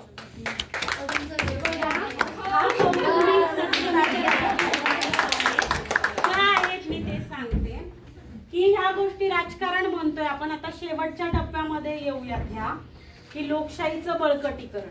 बरोबर, जी लोकशाही लोकांसाठी लोकांकडून चालवलेली लोकशाही व्यवस्था, बरोबर, त्या लोकशाहीची ही उदाहरणं आहे. वाद होतात पण ते कौटुंबिक सक्षमीकरणाला बळकटी देणारे आहेत की बाबा मला माझं क्षेत्र माझं पद मला ठरवण्याचा अधिकार आहे. तो माझ्या घरापासून जर सुरू होत असेल ना राजकारण, आपण हे नाही म्हणू शकत की राजकारण वाईट आहे. आपण ज्या पदावर बसतो त्या पदावरती काम करत असताना राजकीय व्यवस्थेचा भाग बनत असताना जर आपल्याला कुटुंबाशी संघर्ष करावा लागला तर तो करावा. आणि ह्या महिलांनी तो केलेला आहे. तो कशासाठी केलाय? तुम्ही फक्त पदासाठी नाहीये, ती तुमची लोकशाही व्यवस्थेच्या बळकटीकरणाची वाटचाल आहे. आणि त्या लोकशाहीमध्ये तुम्ही ज्या महिलांनी तुमच्यावर विश्वास दाखवलाय,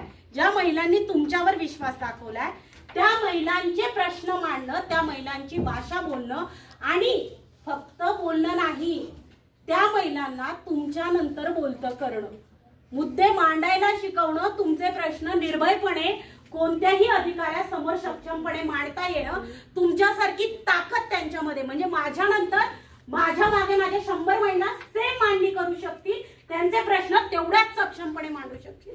ही खरी तुमची लढाई असेल, जी लोकशाहीकरणाला आणि लोकशाहीच्या व्यवस्थेचा पायाला मजबूत करणारी असेल, जी 1992-93 साली 73व्या घटना दुरुस्तीने ज्या लोकशाहीचा पाया स्थानिक स्वराज्य संस्थांमध्ये घातला, त्या लोकशाहीची आज खरी अवस्था आज ह्या महिलांमधून आपल्याला दिसते की त्यांची वास्तविक परिस्थिती काय आहे. हे जाणवतंय, ते बदलायचंय आणि त्यासाठी आपण सगळ्या जणी प्रयत्न करत आहोत, ते बळकट करायचं आहे. प्रश्न आहे लोकशाहीचं प्रशिक्षण म्हणजे काय? तर लोकांना त्यांचे प्रश्न त्यांच्या मुखातून वदवायला लावणं, त्यांची मांडणी प्रत्यक्षरित्या ग्रामसभा, महिला सभा, बालसभा, वॉर्ड सभा आणि त्याचबरोबर आपल्या दलित वस्तीतल्या किंवा मागासवर्गीय वंचितांच्या घटकांच्या सभा यांच्या मधून तयार करणे आणि ती लिडरशिप तयार करणं हे खरं नेतृत्व असतं. आणि ते नेतृत्व आपण सगळ्या जणी तयार करूया. म्हणजे कविता वरेला एकटीला बोलता येणं हे लोकशाहीचं बळकटीकरण नाहीये. लोकप्रतिनिधी म्हणून आपली सगळ्यांची एक जबाबदारी आहे की आपण प्रत्येक व्यक्तीला बोलतं करणं. राजकारणातल्या सक्षमीकरणातली सगळ्यात महत्वाची पायरी आहे की तुम्ही प्रत्येकीला बोलायला शिकवणं. आज एखादी आदिवासी पाड्यातली महिला असेल, तिला नाही बोलता येत, पण ज्या वेळेस ती ग्रामसभेला तिच्या घरकुलाचा प्रश्न मांडते, मला घरकुल मिळालं नाही, त्यावेळेस तिचं लोकशाहीचं बळकटीकरण झालं, तिचं तुम्ही राजकीयकरण केलं. राजकीयकरण याला म्हणतात.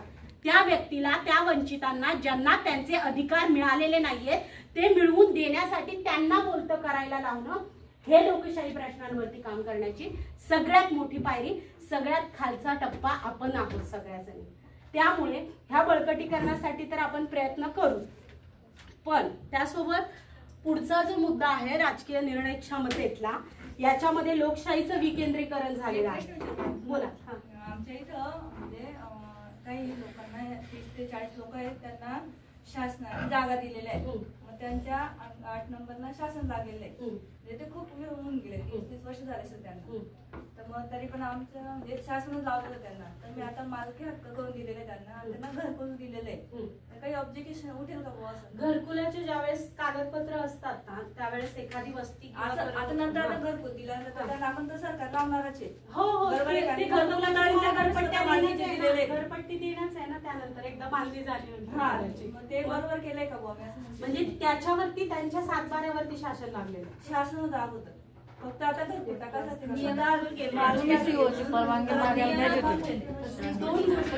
तुमच्याकडे ते तपासायला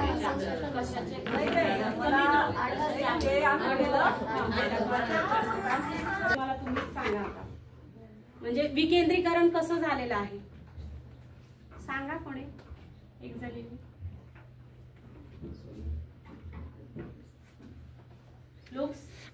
लोकशाहीचं विकेंद्रीकरण कसं झालं?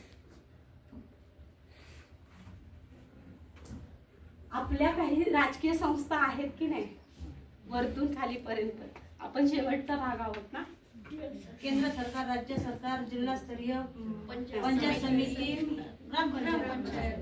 तर ह्या लोकशाहीच्या विकेंद्रीकरणाला आपली बळकटी किंवा आपण जे आहोत ना, आपला शेवटचा टप्पा आहे हा स्वायत्त व्यवस्थेतून काम करणारा टप्पा आहे, ज्याला वेगळं म्हणजे स्वतंत्र कोणाकडे निधीसाठी किंवा याच्यासाठी ते वेगळ्या स्तरावरती काम करणारी राजकीय व्यवस्थेतून मोठी संस्था आहे, ज्याच्यामध्ये लोकांचा स्वतंत्रपणे सहभाग असतो. बरोबर? राज्यसभेमध्ये लोक जाऊन बोलतात का हो सगळे? नाही ना. लोकसभेमध्ये जाऊन बोलतील का? नाही बोलणार. पण ग्रामसभेला बोलतील की नाही? भांडतील का नाही? तर मग तोच मुद्दा आहे की हे लोकशाहीचं विकेंद्रीकरण आपल्या ग्रामपंचायतीच्या बळकटीकरणासाठी जास्त महत्वाचं आहे. किती ग्रामपंचायती अशा आहेत की ज्यांच्या ग्रामसभा वाद न होता पार पडतात? नाही,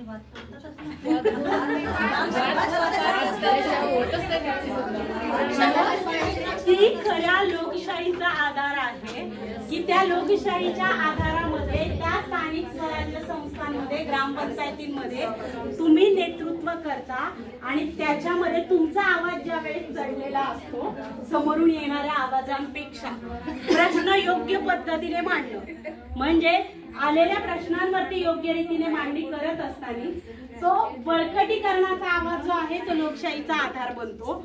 आणि त्याचबरोबर लोकशाहीचं प्रशिक्षण या ग्रामपंचायती आपल्याला देतात. आज ग्रामपंचायत स्तरावरती जी काही गोष्टी ठरवल्या जातात, कोणत्याही कामाची मागणी ग्रामपंचायतीतल्या ग्रामसभांमध्ये होते की नाही? म्हणजे ही प्रशिक्षण संस्था आहे. ग्रामपंचायत आपली ग्रामसभा, आणि त्या प्रशिक्षण संस्थेमध्ये आपण या सगळ्या व्यवस्थेचा भाग बनत असतो. स्थानिक नेतृत्वांचा विकास ह्या ग्रामसभांमधून होत असतो. म्हणजे आपल्या सोबत असणाऱ्या इतर महिला, इतर सभासद आणि ह्या सगळ्या स्तरावरती काम करणाऱ्या ज्या ह्या आहेत त्याच्यावरती आपण काम करतो. आणि त्याचबरोबर ग्रामसभेचं सक्षमीकरण सगळ्यात जास्त महत्वाचं आहे. हे मी सांगते, तो शेवटचा मुद्दा राहिलेला आहे ज्यामध्ये राजकीय निर्णय क्षमतेचा भाग आहे. तर त्यामध्ये ग्रामसभांचं सक्षमीकरण, सगळ्यांच्या ग्रामसभा कोरम पूर्ण करून होतात का? आपल्याला तेच करायचं आहे. ज्या लोकशाहीच्या सक्षमीकरणाची, स्थानिक स्वराज्य संस्थांच्या बळकटीकरणाची भाषा आपण बोलतोय, त्या ग्रामसभांमध्ये, त्या ग्रामपंचायतींमधून ग्रामसभा यशस्वीरित्या ज्या ठरवलेल्या आहेत शासनाने नेमून दिलेल्या त्या पूर्ण करणं, लोकांना त्या लोकशाहीचं महत्व पटवून देणं. तुम्ही याला बाहेर सांगून नाही प्रश्न मिटणार. ग्रामपंचायतीच्या ग्रामसभांना या, तिथे प्रश्न विचारा, तिथे बोलते व्हा, तिथे तुमची कामं तिथल्या तिथे मार्गी लावण्याची जबाबदारी सरपंच म्हणून आपली राहील. हे त्यांना शिकवण्याची गरज आहे.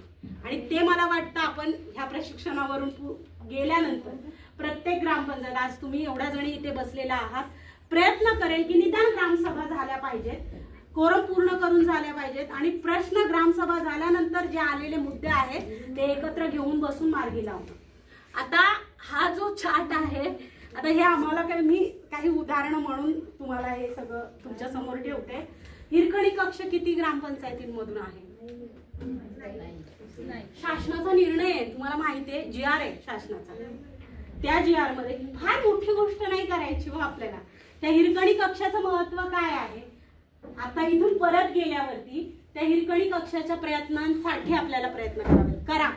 एक खोली करायची आहे, 10 बाय 10 छोटी खोली जरी असेल ना तरी त्याचं हिरकणी कक्ष म्हणून उद्घाटन करा. हिरकणी कक्षाचं महत्व काय? जी महिला ग्रामसभेला येते, महिला सभेला येते, तिच्या लेकराला पाजण्यासाठी तिची स्वतंत्र जागा तिला हक्काची मिळवून देणं, हे प्रत्येक शासकीय संस्थांमधून, शासकीय इमारतींमधून असले पाहिजे. त्याचं महत्व कुठेच नाही. पण ते आम्ही केलं. आम्हाला काय वरून आदेश आले नव्हते, तपासलं काय GR आहे आणि ते झालं. वर्तमानपत्र त्याची दखल घेतं, आपल्या वेगवेगळ्या संस्था त्याची दखल घेतं, जिल्ह्यातून तालुक्यातून कौतुक होतं की ह्या अशा गोष्टी होतात आहे, जिल्ह्यातल्या वेगवेगळ्या अधिकाऱ्यांकडून कौतुक होतं की न सांगता, कोणताही वरतून सांगतोय म्हणून आपल्याला काम करायचं नाही. आपण सरपंच म्हणून आपण स्वतंत्ररित्या निवडून आलोय, आपण फॉर्म भरलाय, आपल्याला काम करायचं तर हे करायचं. न सांगता GR तपासा, कायद्याचं ज्ञान घ्या, काय करायचं आहे हे ठरवा. एक स्पेसिफिक विजन आपल्याला ठरवावं लागेल. त्यानंतर ग्रामपंचायतीमध्ये सावित्रीबाई फुले जयंती 2023 ला आम्ही पहिली घडवली. त्या जयंतीमध्ये माझं बाळ 1.5 महिन्याचं होतं, म्हणजे त्याला टाकून जाणं शक्य नव्हतं, पण तरी पण कार्यक्रम आम्ही घेतला. मुंबई विद्यापीठामधल्या सगळ्यात मोठ्या प्राध्यापक राहिलेल्या आहेत, रिटायर्ड प्राध्यापक आहेत, त्यांना बोलवलं. काय केलं? फक्त महिलांना सावित्री कोण आहे हे सांगा, कारण त्यांना माहीतच नव्हती. ती छोटीशी एक 10 रुपयाची पुस्तिका होती, ती प्रत्येक महिलेच्या हातात दिली आणि तो कार्यक्रम यशस्वीरित्या, म्हणजे निदान पुढच्या वर्षी काय घडलं मी तुम्हाला दाखवते. लायब्ररी आमची जी होती, आम्ही एका लायब्ररीचं उद्घाटन, त्या अंतर्गत आम्ही त्या सगळ्या गोष्टी, लायब्ररीचं उद्घाटन केलं. त्यानंतर शाश्वत मासिक पाळी, आपल्याला मासिक पाळी ही शाश्वत, अशा थीम खाली आम्ही मुलींना किंवा महिलांना ह्या गोष्टी एकत्र करून सांगण्याचा प्रयत्न केला. आज आमचं ग्रंथालय जे आहे, बालस्नेही पंचायतीच्या अंतर्गत वेगवेगळे प्रोग्राम मुलींसाठी किंवा विद्यार्थ्यांसाठी, ग्रामीण पट्ट्यामध्ये इंग्रजीचा खूप प्रॉब्लेम असतो, तो प्रॉब्लेम सॉल्व्ह व्हावा म्हणून इंग्रजीचे क्लासेस आम्ही त्या लायब्ररीच्या माध्यमातून चालवतो.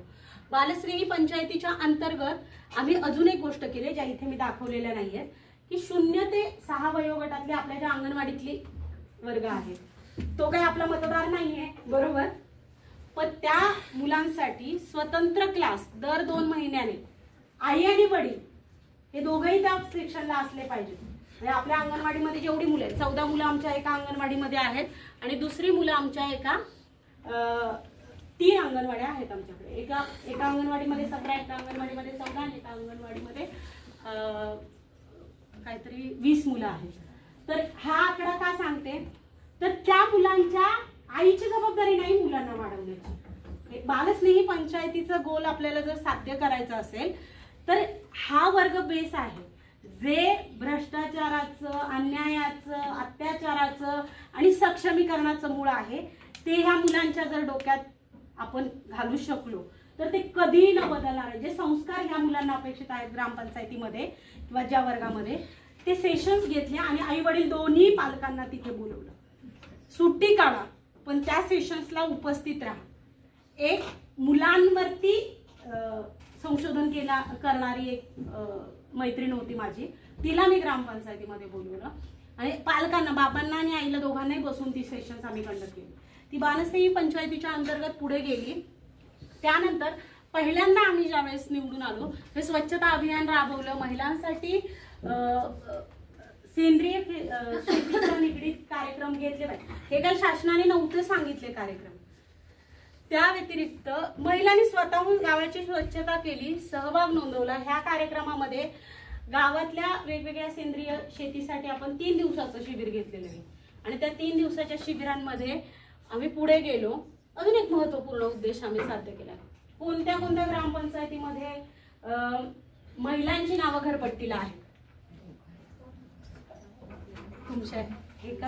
1 2 3 4 म्हणजे तुमच्या पण आहेत ना महिलांची नावं. बघा, मत दोघांचं, घर दोघांचं, मन दोघांचं, नाव दोघांचं. काय अभियान राबवलं आम्ही, किती सुंदर आहे. ते नवऱ्याला काही विरोध करणार नाहीये, पण घर तुमच्या नावावर असणं ही आज काळाची गरज आहे, हे लक्षात घ्या. त्यामुळे ज्या वेळेस डॉक्टर बाबासाहेब आंबेडकरांच्या जयंतीच्या दिवशी आम्ही अभियान सुरू केलंय, आता ह्या 26 जानेवारीला 1 वर्ष पूर्ण होते आणि त्या दिवशी आमचं अभियान पूर्ण, ते नाविन्यपूर्ण करण्यामागचं तुम्ही केलं असेल, पण आम्ही असं केलं की जी पहिली 10 कुटुंब नवऱ्या, आता हे वय बघा ना यांचं, वय बघा यांचं किती वय असेल, हा 62 मान्य केलं ना, माझ्या बायकोचं नाव लावलं पाहिजे पाठीवर. ज्या बाईला कधी सोबत घेऊन जात नाही जो माणूस, ही समानता आहे, ही लक्षात येते का? हे सक्षमीकरण आहे. 10 जोडप्यांना आम्ही पुरस्कार देऊ म्हटलं.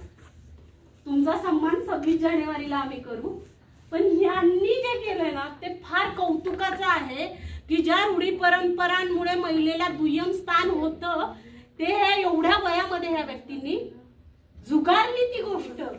आणि का तर पुरस्कार मिळणार आहे, छान काहीतरी होणार आहे. वृत्तपत्र पण त्याची दखल घेतात ना. डॉक्टर बाबासाहेब आंबेडकरांनी महिलांना संपत्तीचा अधिकार दिला. त्या संपत्तीच्या अधिकारामध्ये जमीन मालकी हक्क असेल, घराची मालकी असेल, हे हक्क आपण किती प्रामाणिकपणे निभावतोय किंवा आहेत का आज किती महिलांच्या नावावर? सांगा बरं मला. जमिनी किती महिलांच्या नावावर असतील? नाहीये. ही रियालिटी आहे आणि त्याचाच आधार म्हणून कोणत्याही प्रकारचं, म्हणजे आम्ही जी वर्षभरच, म्हणजे मला 1 वर्ष झालं असेल निवडून येऊन, हे सांगण्यामागची कारण ही आहेत की मला श्रीलंकेला महिलांचं प्रतिनिधित्व करण्याची, भारतातल्या 3 महिला गेल्या होत्या तिथे, महिला सरपंच, त्यातली मी एक होते. मला माझी केस स्टडी मांडण्याची संधी मिळाली की मी माझ्या ग्रामपंचायतीमध्ये काय वेगळं करते किंवा काय वेगळं नाविन्यपूर्ण करण्याचा प्रयत्न करते, ह्यासाठी संधी मिळाली. एक पेपर प्रेझेंट केलेला मी, जो की माझ्या विद्यार्थी दशेपासून ते ग्रामपंचायतीच्या राजकीय प्रवासापर्यंतचा होता.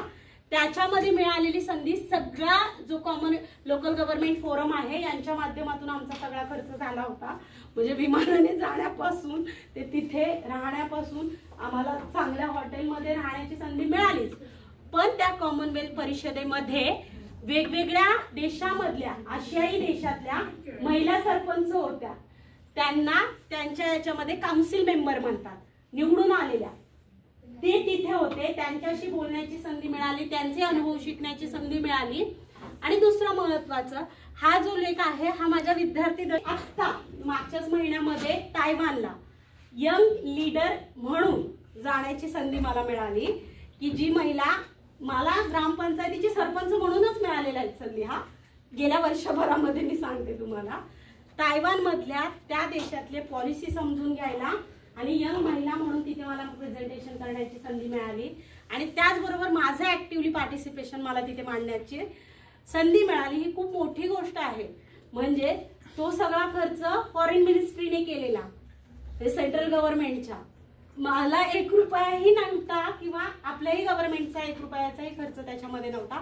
तायवान मिनिस्ट्रीने केलेला खर्च आणि त्या 8 दिवसाच्या प्रवासामध्ये श्रीलंकेच्या दौऱ्यानंतर श्रीलंकेचं एक महत्वाचं आर्टिकल आहे कारभारणी म्हणून 2 आर्टिकल्स पब्लिश केले आम्ही की आम्ही तिथे काय मांडलं, तिघींचं म्हणणं काय होतं आणि मी काय केस स्टडी मांडला याच्यावरती महत्वपूर्ण आर्टिकल दिलेलं आहे.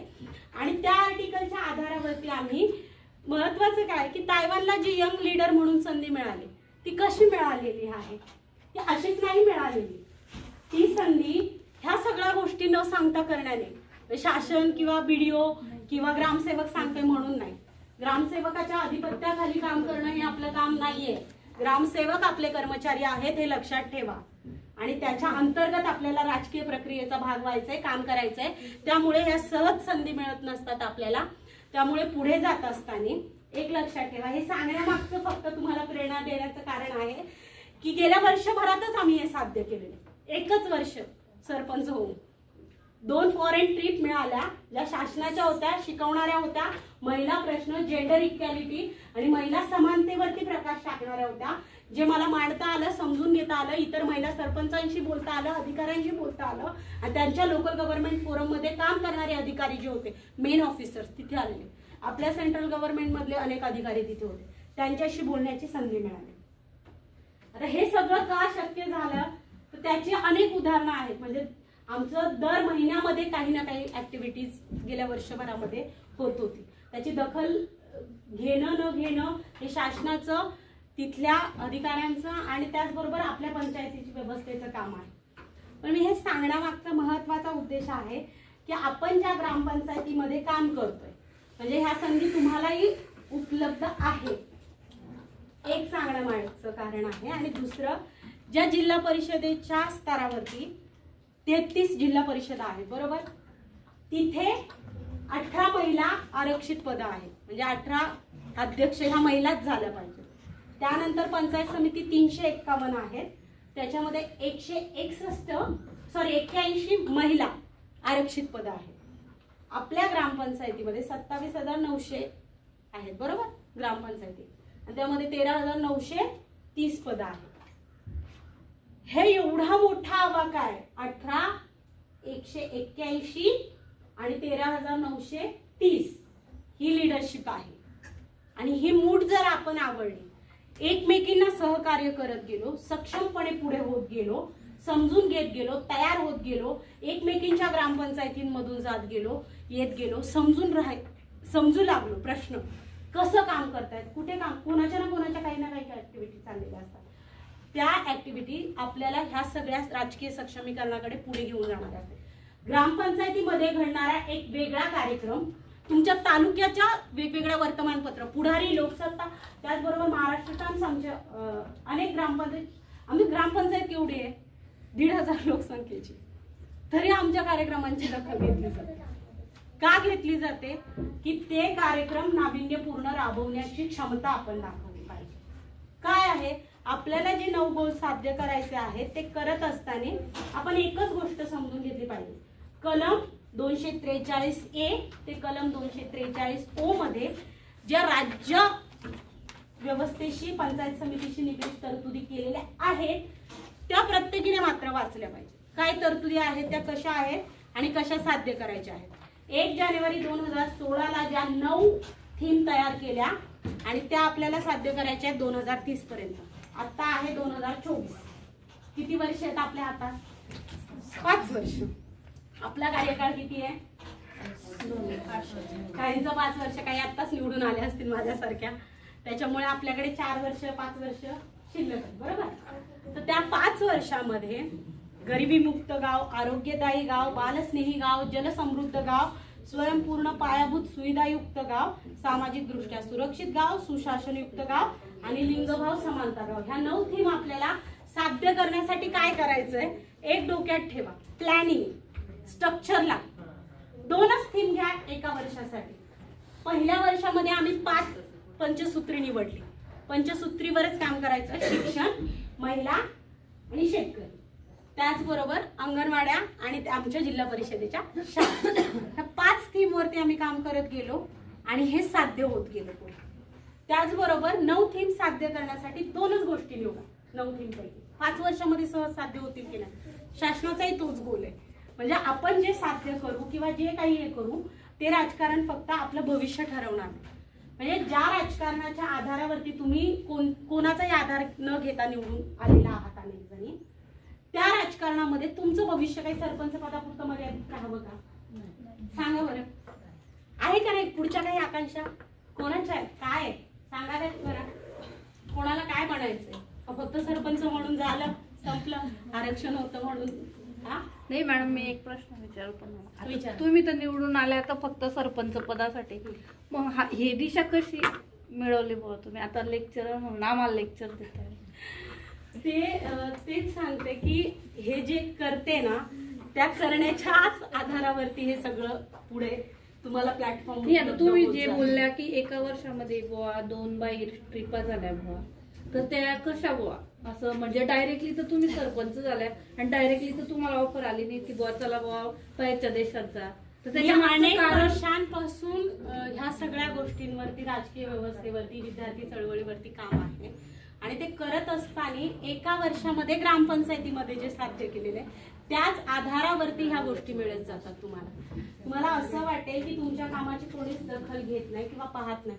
मला वाटत होतं सुरुवातीला ठीक आहे आमच्या महिलाच आमचं आम्हीच करतोय, म्हणजे एवढं इथपर्यंतही बोललं गेलं की पोट घेऊन फिरते गावभर, असंही होतं ना की ते बोलल्यानंतरही हे काय करायची गरज आहे, साधं आहे. पण ते करत होते म्हणून या सगळ्या गोष्टी सहजरित्या शक्य होत गेल्या. आणि जे राजकारण तुम्हाला सांगते की आपलं भविष्य ठरवते, ते राजकारण काय असावं हे आपण ठरवलं पाहिजे, जसं भगतसिंगांनी म्हटलं होतं. त्यामुळे त्या भगतसिंगांच्या वाक्याचा आधार घेत असताना मी एकच महत्वाची गोष्ट तुम्हाला सांगते, हे सहज शक्य नसतं. म्हणजे कोणत्या वशिल्याने किंवा काही होत नसतं. तुमची स्वयंप्रेरणा, तुमच्या स्वतःमध्ये करण्याची क्षमता आणि तुमचं शिक्षण. तुम्हाला वाटत असेल कविता वरे इथे आलेले आहे, कविता वरेचा शिक्षणाचा प्रवास एका ओढ्यातून होता, कमरेवर पाण्यातून प्रवास करायला लागत होता. ज्या भीमाशंकरच्या पट्ट्यातून मी येते, 7वी पर्यंतचं शिक्षण माझं गावात झालेलं आहे. ते सांगण्यामागचं एवढंच कारण आहे की मुंबई विद्यापीठापर्यंत MPhil PhD आणि MAचं शिक्षण पूर्ण करणं सोपं नव्हतं. तिथपर्यंतच्या वाटा तुम्हाला संघर्षातूनच नेतृत्व घडत असतं आणि ते नेतृत्व मी माझ्या स्तरावरती माझं घडवण्याचा प्रयत्न करते. म्हणजे ह्या सगळ्या गोष्टी ज्या सहजरित्या शक्य होतात त्या सक्षमीकरणाचा भाग आहेत. महिला तयार होणं म्हणजे आज मला माझे प्रश्न समजू लागणं, माझे निर्णय माझा नवरा किंवा माझ्या घरातल्या व्यक्ती घेत नाही, कारण माझे वडील सुद्धा माझ्या निर्णयामध्ये पार्टिसिपेट करत नाहीत. त्यांना वाटतंय की राजकारण नसावं, डॉक्टरेट झालेली आहे, PhD झाली आहे चांगली, आदिवासी कोट्यातून तुला चांगलं कुठेही नोकरी लागेल ती केली पाहिजे अशी आई वडिलांची इच्छा आहे. पण मला माहिती आहे की मला काय करायचंय, माझं विजन क्लिअर आहे. राजकीय क्षेत्रामध्ये काम करत असताना अनेक कौटुंबिक स्तरावरच्या सक्षमीकरणाचा हा भाग आहे की तुम्ही शिकलात का निर्णय घ्यायला शिकतात. तोच भाग आहे की आपल्याला ज्या राजकीय व्यवस्थेतून काम करायचं आहे त्या राजकीय व्यवस्थेमध्ये ह्या सक्षमीकरणाचा भाग आपण समजून घेतलं जास्त महत्वाचं आहे. नेतृत्व विकासाच्या प्रेरणा बनणं आणि समान, म्हणजेच मी तुम्हाला मगाशी प्रश्न विचारलेला की सरपंच पदानंतर पुढे काय, हे तुमच्या काय डोक्यात आहे त्या प्रश्नाचं उत्तर नाही मिळालं. समाजसेवा, त्यानंतर समाजसेवा म्हणजे काय साध्य करायचं आहे तुम्हाला.